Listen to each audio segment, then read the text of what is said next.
Ola and started looking out how to go back to the traffic in Mumbai. I'll not take much time.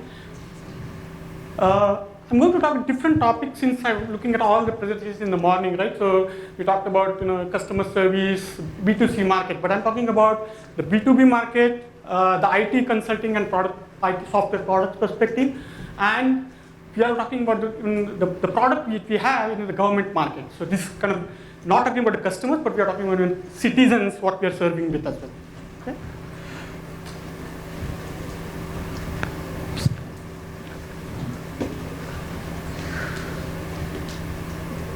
Okay, so CCI is one of the leader in state and local government ERP solutions in US market. So we have pretty big ERP systems, and what I'm going to talk about, because it's a complex change, right? We reimagined the entire legacy application, which was 35 years old, legacy experience what we built in the US market, and we redesigned the entire solution for the mobile first approach and transform the user experience for that legacy application. So let's talk about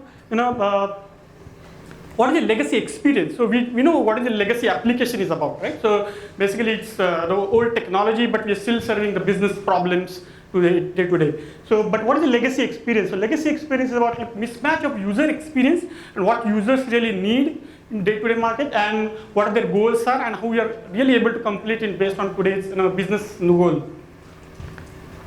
So looking at that, right, so there's a famous quote by Bridget Carlington. She said, the last best experience that anyone has anywhere, that becomes my minimum expectation. So whatever you see today, you see, okay, this is what I want in my application as well. Whether it's an ERP solution, whether it's a consumer-based application, whatever it could be, that's my best experience, and I want everywhere the same experience. So the way the Google works, the way Amazon works, everyone wants, okay, this is what I want in my application as well, or my product, what I'm looking for. So I'm going to talk about big differences between what we talked about today morning, since all about consumer applications or consumer experience, how people are talking to consumers. And I'm going to talk more about enterprise experience, how the enterprise experience is different than the consumer experience. So the consumer experience is more about users can choose what they want. Okay, I don't like Flipkart, I don't go to the Amazon, I don't like Netflix, I don't switch to any point of time if I don't like an experience, right? So, and Jayesh mentioned in previous session that 70% users move to different applications because they don't like the user experience of that. They cannot be productive in those cases. So they look for the enjoyment in consumer experience. They want, okay, can I enjoy this? It's association. They try to create an association with that, with the brand association. If you have my friends in WhatsApp or my friends in Telegram, I switch to different consumer applications which I'm really looking for. But in enterprise applications, users are not buyers. They cannot decide which application I should use. Like for whatever you're using your day-to-day applications in your company, you cannot decide I want to use this application for the timesheets. You cannot decide. Your management decides certain things. So you're not the buyers for that application. The only focus is productivity. I will complete my work and go back to my home. That's my job. That is my job. That's why I need to have productivity and efficiency. I want to complete my job quickly as much as possible, because that is not my enjoyment, not doing for enjoyment, right? So that is my daily activity, what I'm doing in enterprise world. So in enterprise ecosystem, there are different stakeholders. The business stakeholders who decides, which product to buy, which product does not, fits to their needs.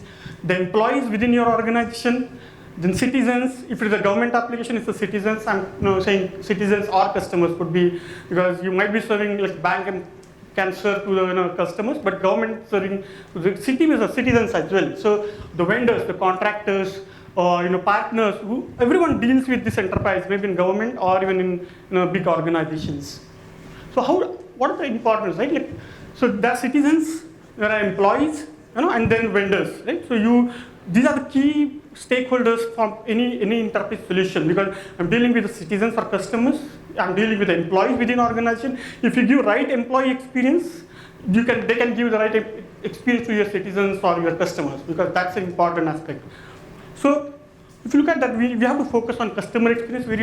we are talking about a customer experience or citizen experience since morning.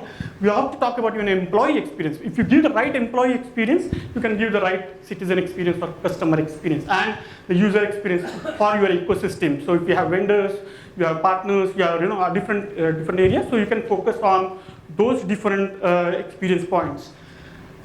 And then multi-experience. What is the multi-experience is about? Is about touch points for all these different employees or your customers, your vendors. You'll have different omni-channel presence across. It might be your phone, it might be your any omni-channel experience. So that's a multi-experience. And the last one is everything comes under the total experience. So the Gartner says, 2026, the 60% of organizations will focus on, these business models to achieve the total experience. So that is what they're looking for. So there's an interesting book by Mauricio Porcini. He's a chief design officer in PepsiCo. So he said the book is about human side of innovation. So you talk about people in your organization. So how do you innovate for those people, right? You have to think about human centricity always when you design any solution or any application, because you don't have to only focus on financial goals or market goals or these competitive advantage, but we have to focus on humans, which are important for every experience. So everyone knows about design thinking process. So I'm not going through the design thinking process because that is everybody started learning about design thinking process. But the reason I'm not going to say about design thinking process, but I'm talking about design thinking process is not enough. It started with saying okay. The software industry or business people to learn about how to use human centricity in this problem solving, and that's why the design process, design thinking process came in picture. But why I'm saying you should not focus only on design thinking process, because you have to think about all these aspects, the people, the technology, and the business what you're working on. So the experience is about balance of all of these things. So when you say about people, when you talk about people and technology, what are the things you can come up with? What is the feasibility, what is the usability issues, and that becomes a functional innovation what you come up with. When you talk about technology and a business, that becomes a process initiative. What are the different processes you are going to achieve through your technology what you have and what business problems you are going to solve, and that is what the process innovation is about. And the last one is emotional innovation. What your problem is there and what people really want, what their experience is looking for, and that's the way emotional innovation comes in picture. And as a user experience or experience design, we have to find the right balance of all these things: the technology, the people, and the business, and that's what we are looking for. We have to find the right balance of all these things, and then only we'll get the right experience.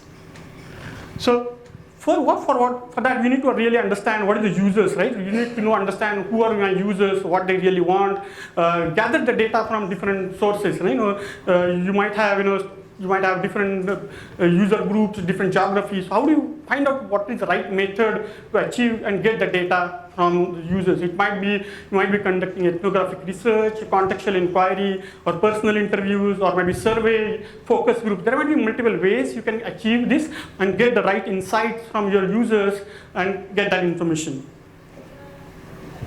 But the next thing is you have to balance out your user requirements and your business requirements. Because if you just focus on, and that's what I said, design process is not enough, because design process or design thinking process just says about the human centricity is about. But we have to even think about the business requirements as well.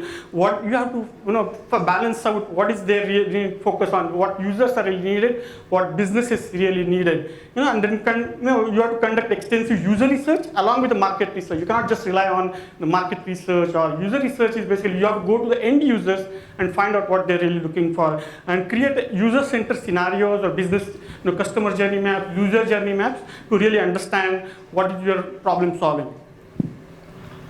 So you have to involve the users and customers in every process. I'm not going to talk about at the end of the product is delivered, but before we are going to deliver the product or service, right? You need to really involve them from the day one. How do you involve those in every process, right? So you validate your concepts, validate your idea, validate your designs, what you are building on, and get their feedback on your application. So in our product, we have done almost like 110 focus group sessions with government and citizens to really understand what approach we are going with, we showcase even the paper sketches, the wireframes or designs, what we are building, and to showcase them, because this is what approach is what we are doing before even started building the application.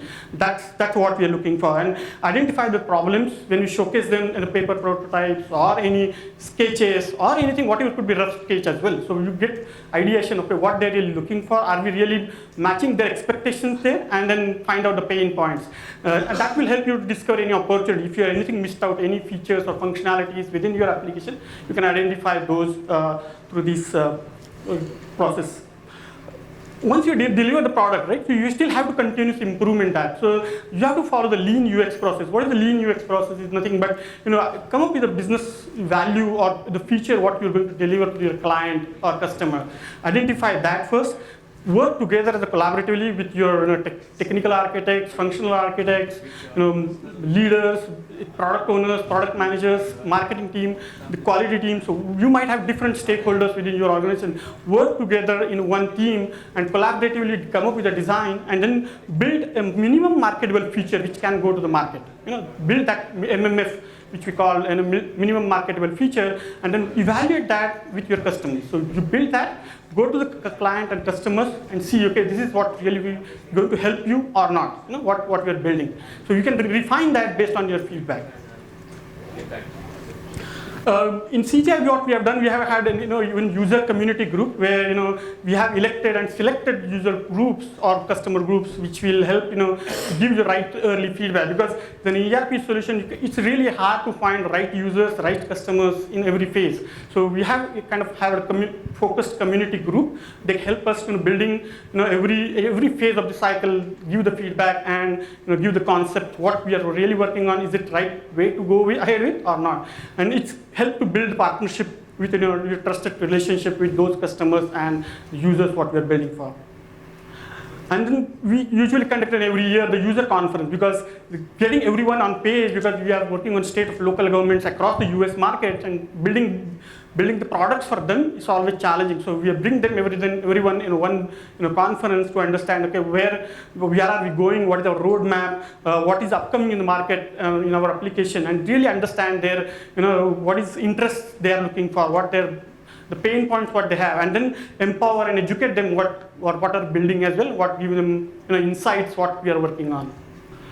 So the last slide is just to give the summary of what are the meaningful experience. What we are building trail now, what are the talked about is about the meaningful experience, not just a good experience or bad, but it's a meaningful experience, and it has a lot of aspects like functional standpoint, your financial standpoint, your intellectual. So how do you use aesthetic standpoint and emotional and social and trust? So it gives you how your product is useful, how your product is valuable to the customer, how your product is usable, because if it is not usable, it will not work. How is it desirable, right? So that you need to find out with aesthetic point of view. And then how is it engaging, how you can make sure, even if it's an enterprise application, it has to be engaging for those who are using day-to-day activity. And inclusive, when you say social aspect, it's an inclusive way of working. You need to think about, are we giving right experience for all the diversity, all the social people in the country. So that's where we have to inclusive design as well as important, and the credible. Once you build the trust aspect of that, you can build a credible application, and which will help to give the right experience. Last quick summary. I'll not go through the points, but just want to showcase you the one video what clients talks about us.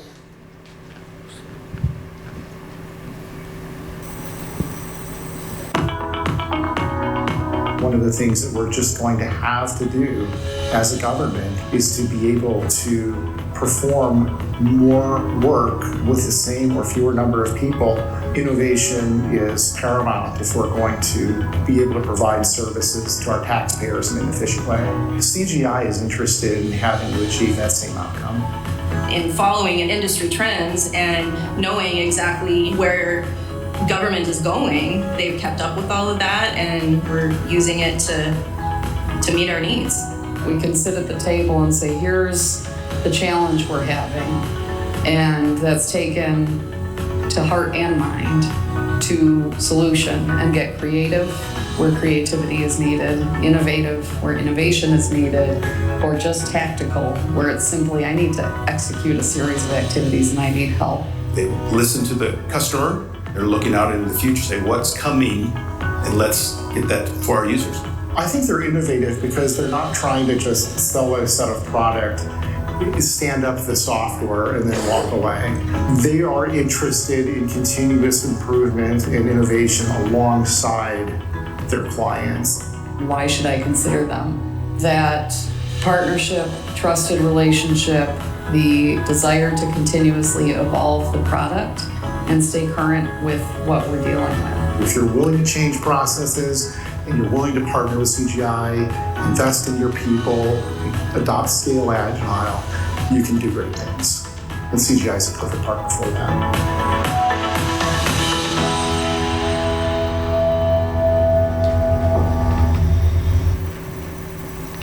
Okay, thanks everyone.